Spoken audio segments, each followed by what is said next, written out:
Gestão de risco, fraudes, prevenção de perdas.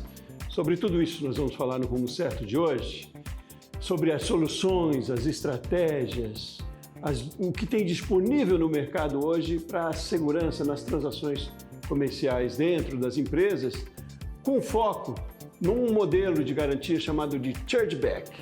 Para conversar sobre isso, recebo um especialista aqui no Rumo Certo, Rodrigo de Castro, diretor executivo de parcerias e inovação e sócio da Protiviti. Rodrigo, seja muito bem-vindo. Olá, Sebastião, obrigado. Obrigado aí pelo convite, é um prazer estar aqui no seu programa. Ótimo, obrigado a você por disponibilizar do seu tempo, compartilhar com a gente aqui de conhecimento, informação, instigar outros empresários também.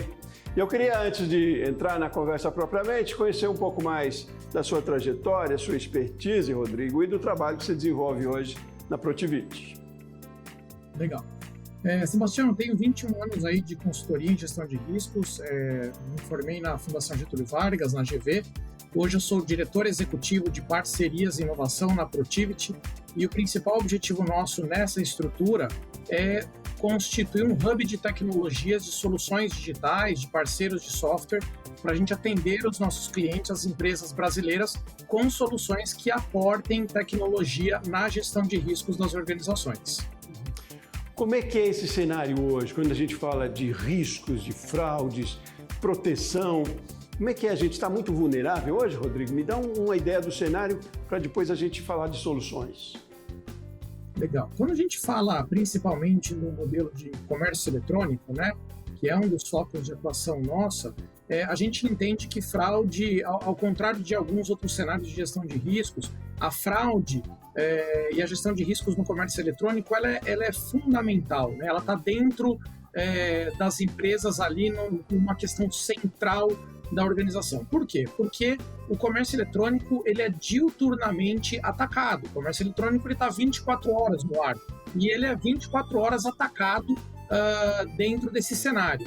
E ele é atacado por fraudadores que, na verdade, não se utilizam dos mecanismos tradicionais de fraude quando a gente pensa em lojas físicas, né? Alguém tentando roubar alguma coisa, etc. O fraudador digital, ele se utiliza de mecanismos de robôs, de mecanismos de automação, para fazer roubos em massa, né? E a partir disso a gente vê que, por exemplo, existem estudos que dizem que em 2022, por exemplo, o comércio eletrônico brasileiro teve de 5 a 6 milhões de ataques de fraude dentro do período todo do ano. Então, assim, é um volume substancial muito grande e, de fato, os fraudadores eles estão sempre pesquisando e buscando os varejistas que estão mais expostos e vulneráveis à fraude. Uhum. Mas um desafio enorme, então, é uma competição, eu diria, enquanto se busca soluções para evitar a fraude, a tecnologia acaba facilitando de certa forma. Quer dizer, como é que está esse equilíbrio? Quer dizer, eles têm mais, os fraudadores estão com mais capacidade, talvez, e inteligência, inclusive, porque se faz parte já a fraude, é sinal de que é um negócio efetivo já? Exatamente, Sebastião. Na verdade, a fraude dentro do comércio eletrônico, ela é um fato dado, né? Não existe comércio eletrônico onde não haja fraude. A grande questão é como reduzir, mitigar, minimizar ao máximo essa fraude, né? Essa fraude ela acontece principalmente nas transações de cartão de crédito, onde há uma maior vulnerabilidade. Por quê?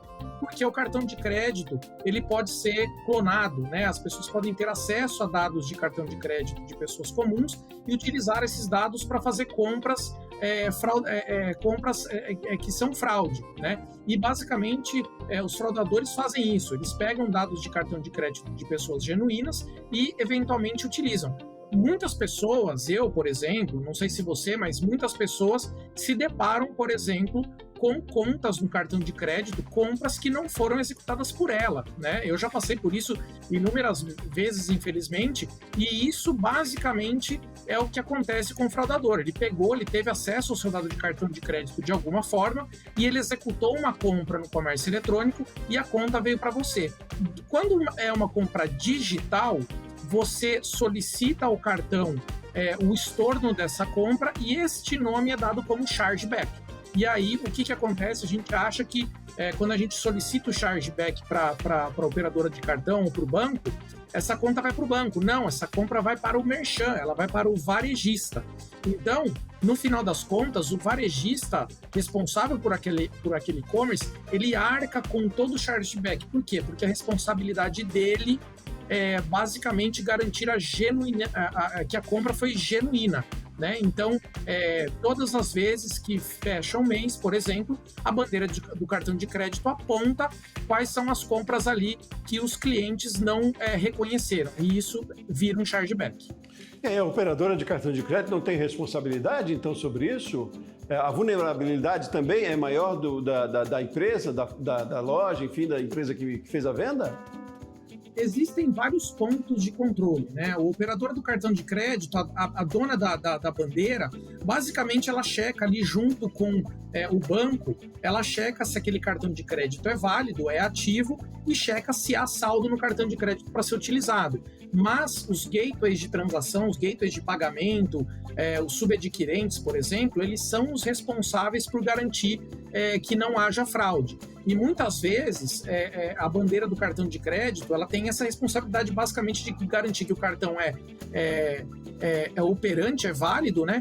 E eles têm um índice de chargeback junto com o varejista, onde se aquele varejista bater um valor muito grande de chargeback, o varejista ele sofre um pênalti. Ele fala assim, em alguns casos, as bandeiras até, em casos extremos, logicamente, a bandeira pode falar, olha, não quero mais operar com você porque o seu volume de chargeback é muito grande. Quer dizer, existem muitos fraudadores entrando dentro do seu comércio eletrônico e fraudando cartões de crédito. No final das contas, se a gente fizer uma analogia para as lojas físicas, né, é basicamente assim, o varejista, ele tem a responsabilidade com a segurança do varejo dele, com a loja física dele. Ele que tem que garantir que os produtos não são roubados, né? Certo. E aí, qual é a solução que a gente tem no mercado, então? Me diga da essência do trabalho da Protiviti, por exemplo, e deste modelo chargeback, como é que ele está sendo usado hoje? Legal. Então, os principais modelos de monitoramento de fraude, eles estão focando principalmente no monitoramento de transação, olhando essas tecnologias, basicamente, elas fazem o quê? Elas coletam todas as transações de diversos varejistas e eles fazem o que se chama de uma conexão elástica entre elas, ou seja, vamos supor que você, a gente faça uma compra em um varejista, Magazine Luiza, Via Varejo, Carrefour, Americanas. Chega um determinado momento onde o seu número de cartão de crédito e você, eles são reconhecidos como uma pessoa de confiança, né? E a partir disso, se eu for fazer, por exemplo, uma compra no Uber e lançar meu cartão de crédito, eventualmente esse antifraude ele já tem dados de você em outras transações que permitem te limpar em relação àquela transação no Uber. Isso é o monitoramento, em resumo, é o monitoramento de fraude. Não é só isso. Essas empresas elas coletam uma série de informações suas, informações externas, por exemplo, a validade do seu e-mail. Em alguns casos um pouco mais sofisticados, eles entendem em que IP você está fazendo aquela compra, né? Qual que é o endereço da internet que você está fazendo aquela compra, se tiver disponibilidade do GPS, em que local você está fazendo aquela compra, uma série de informações para garantir que, de fato, você é uma pessoa genuína, legítima fazendo aquela compra. Nesse cenário, todas essas empresas de monitoramento antifraude, elas monitoram chargeback, né? E elas olham quando é passada a transação no varejista, essa informação é levada para esse bureau antifraude, que analisa essa transação e volta aprovando ou reprovando. Existe um modelo que foi criado por uma empresa israelense, que é o modelo do chargeback garantido, né? Como eu disse a você, Sebastião, e a todos que estão aí nos ouvindo e nos vendo, o chargeback ele é de responsabilidade do varejista, do responsável pelo e-commerce, né? E no modelo do chargeback garantido, qual que é a vantagem? A empresa parceira, ela faz a análise da transação e ela aprova ou reprova aquela transação, e caso ela aprove aquela transação e gere um chargeback para o varejista, ela reembolsa esse chargeback ao varejista.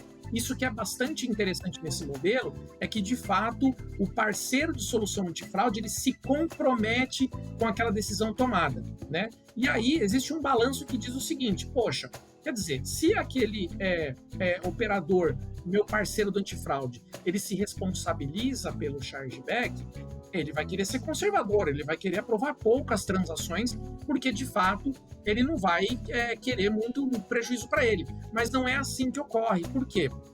Nos modelos de chargeback garantido, tipicamente o que se tem que levar em consideração é que o parceiro cobre do varejista apenas as transações aprovadas.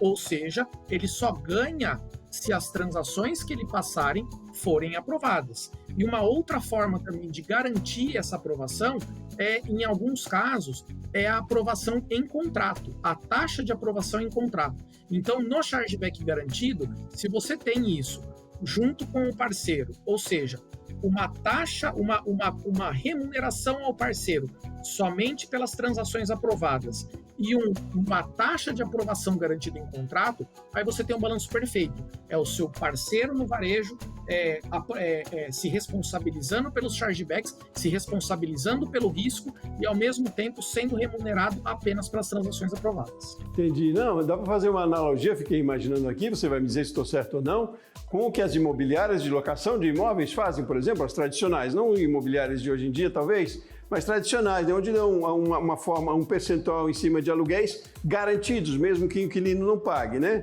E aí e tem outra forma, que é os aluguéis não garantidos. Mas é um pouco isso, assim, quer dizer, para a empresa, não há um investimento grande, a não ser um percentual que ela vai pagar sobre aquela garantia do chargeback. É mais ou menos isso?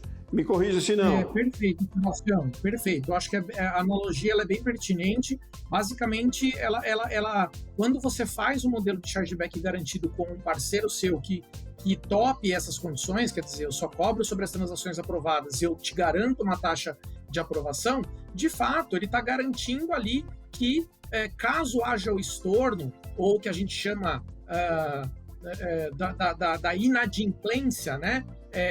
De fato, a operadora vai arcar com aquilo e vai falar o seguinte: olha, foi minha responsabilidade, eu aprovei essa transação, o chargeback é meu, né? Então isso de fato é muito efetivo, porque traz um conforto, principalmente para os varejistas, conseguirem atuar no modelo de negócio deles sem estar se preocupando. Qual que é o grande problema aqui, Sebastião?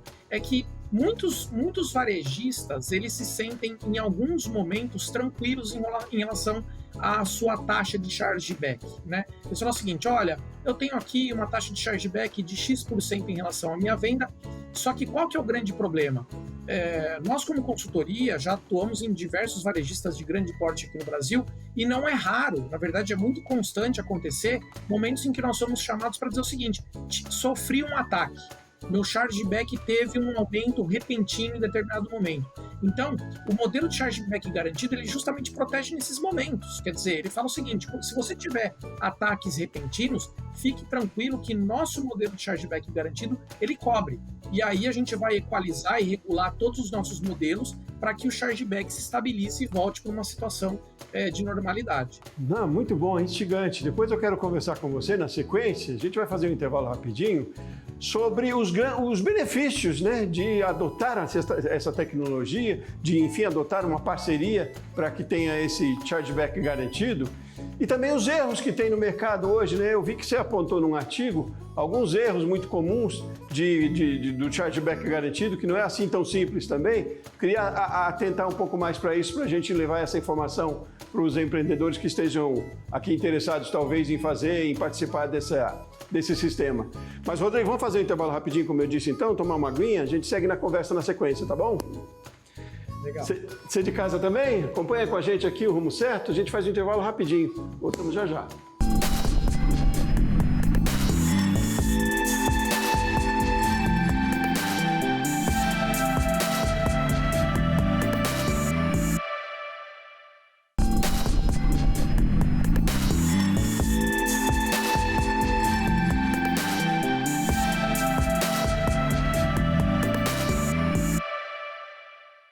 De volta com o Rumo Certo, hoje nós estamos falando sobre gestão de risco, sobre fraude, sobre proteção também. Eu tenho um especialista no assunto aqui comigo, Rodrigo Castro, diretor executivo de parcerias e inovação e sócio da Protivity. Rodrigo, muito interessante, a gente está trazendo um assunto que talvez até nem seja de conhecimento de todo empresariado, né? E, ao mesmo tempo, a questão, a preocupação com fraude, né, com segurança, é de muito conhecimento e de muita preocupação, né? Então, você explanou no bloco anterior, foi muito didático, né? A gente trouxe analogias aqui para entender um pouquinho da importância de que se tenha esse modelo chargeback aí nas empresas para garantir menos perdas, eu diria até no total, né? E aí, depois dessa explanação, eu queria pontuar com você mesmo sobre o grande benefício de fazer parte de uma parceria, de participar desse modelo de sistema, desse sistema de chargeback garantido, o quanto isso pode reverter em receita também, né, Rodrigo? É preciso entender isso lá na ponta da cadeia, né? Legal. Eu acho que tem 2 pontos bastante importantes para serem considerados aqui, Sebastião.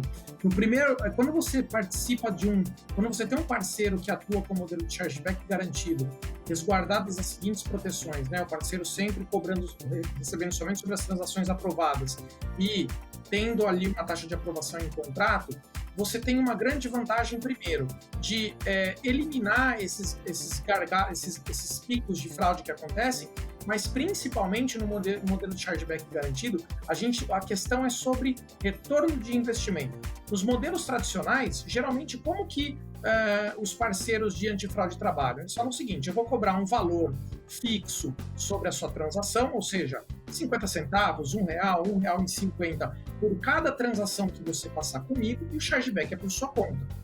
No modelo de chargeback garantido, o que nós fazemos? A gente pega essa conta e fala o seguinte: deixa eu olhar o quanto você paga para o seu parceiro, o quanto você tem de chargeback, e a gente precisa, no valor geral, reduzir esta conta, né? Garantindo uma taxa de aprovação. Em alguns casos, o varejista fala o seguinte: mas eu quero aumentar a minha taxa de aprovação.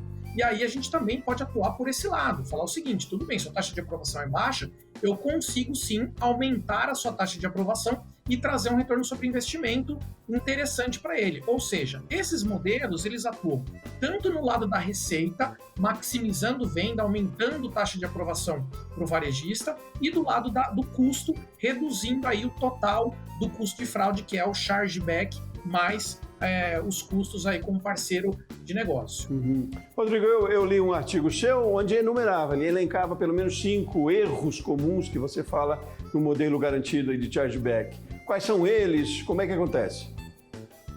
O modelo de chargeback garantido, ele de certa forma, ele é inovador, ele não é tão novo, mas ele é inovador.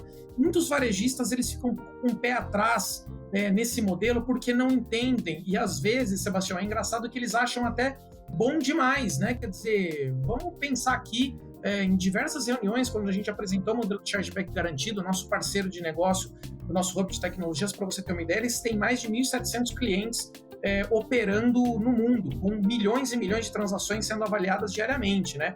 Mas mesmo assim, o varejista às vezes fica com o pé atrás e fala assim: poxa, mas é bom demais para ser verdade, você garante meu chargeback, você só me cobra por transações aprovadas e você garante uma taxa de aprovação em contrato? Sim, por quê?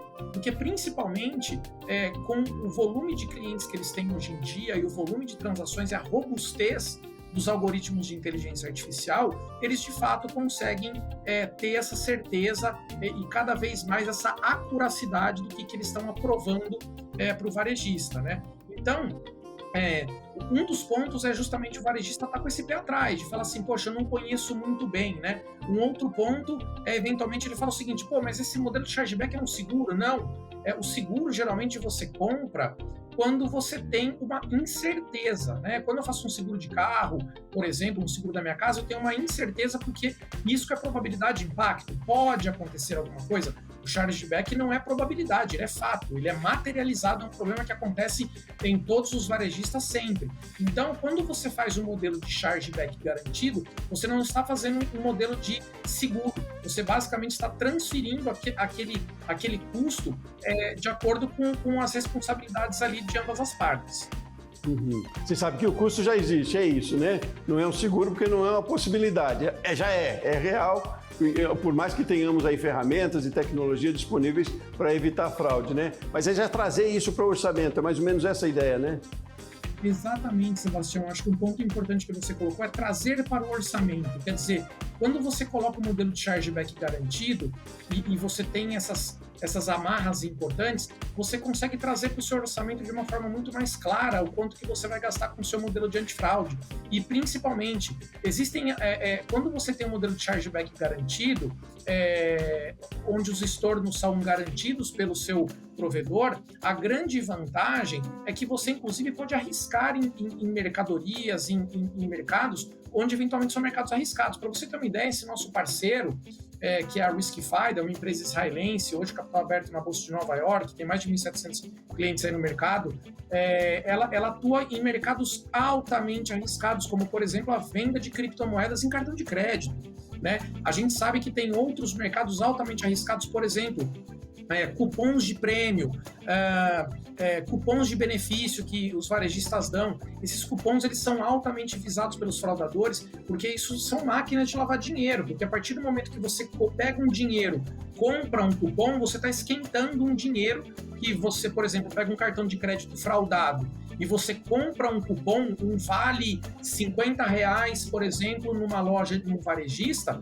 você pega um cartão fraudado e a hora que você ganha o vale R$50, você limpou aquele cartão fraudado, porque o vale R$50 passa a ser um dinheiro limpo que não está mais atrelado àquele cartão de crédito. Então o fraudador, ele usa muito cartões de crédito clonados para fraudar, por exemplo, esses benefícios. E um dado interessante aqui, Sebastião, a gente está falando muito do monitoramento de transações, mas as fraudes, elas acontecem de forma muito mais ampla, né? Quando a gente fala justamente dessas políticas comerciais, né? Quando a gente olha os varejistas tradicionais, lojas físicas, o que era o marketing tradicional, né? Eram propagandas, eram aquela pessoa com o microfone na loja, dando descontos, etc e tal. As políticas comerciais de hoje em dia no varejo digital são os cupons, né? Eu dou o cupom para a pessoa poder acessar, para eu poder trazer cliente para minha loja. E aí, esses cupons, eles servem para quê? Principalmente para eu atrair clientela nova ou fidelizar a clientela existente que faz tempo que não está comprando. Agora, tem um dado da Riskified que mostra que aproximadamente 70% dos cupons disponibilizados, eles são utilizados por fraudadores.